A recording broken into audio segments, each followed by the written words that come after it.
I think, you know, other than having some information having into that pipeline, I would have been sending people into a hazardous situation that I didn't understand, couldn't quantify, had no real way of determining. And just to add one or two things, without that information, what would have been the rescue plan for the rescuers? Is it possible that the rescuers could have also been trapped? Sure. What would have been the rescue plan for those rescuers?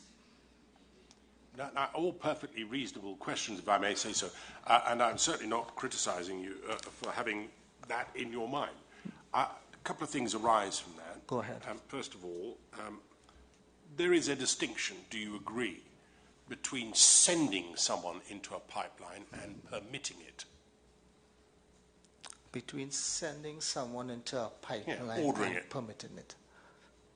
I'm employing you to go into that pipeline to do this job. Please go in there and do it. There's a difference between that and saying to somebody, look, you want to go in this pipeline, I think it's a bad idea. I do not countenance it. I do not agree, but I understand your position, and if you want to go, go ahead. Do you see a difference between those two? Not clear in my mind, sir.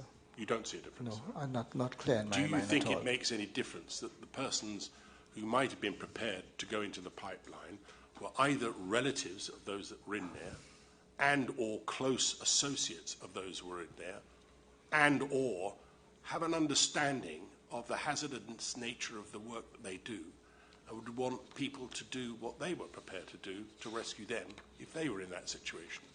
Chairman, I have a real deep understanding for why family, relatives, close friends would have wanted to go into that pipeline.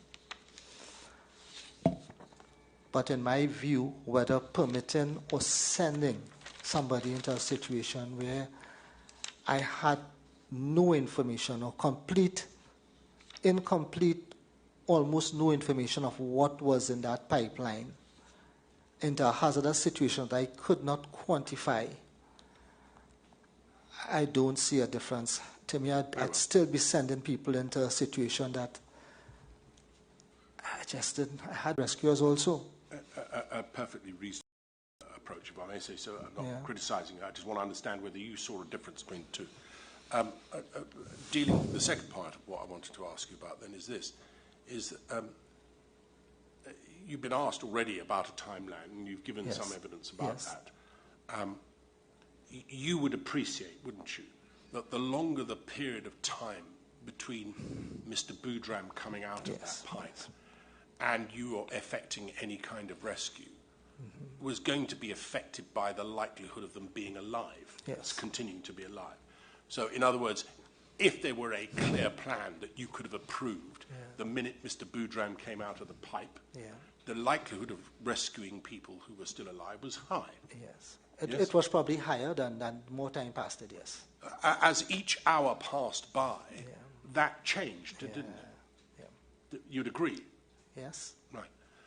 And there comes a point in time, whatever that point is, when, frankly, to send somebody into a pipe or to invite them or permit them even into a pipe was going to be an unnecessary risk because the likelihood is they were already dead.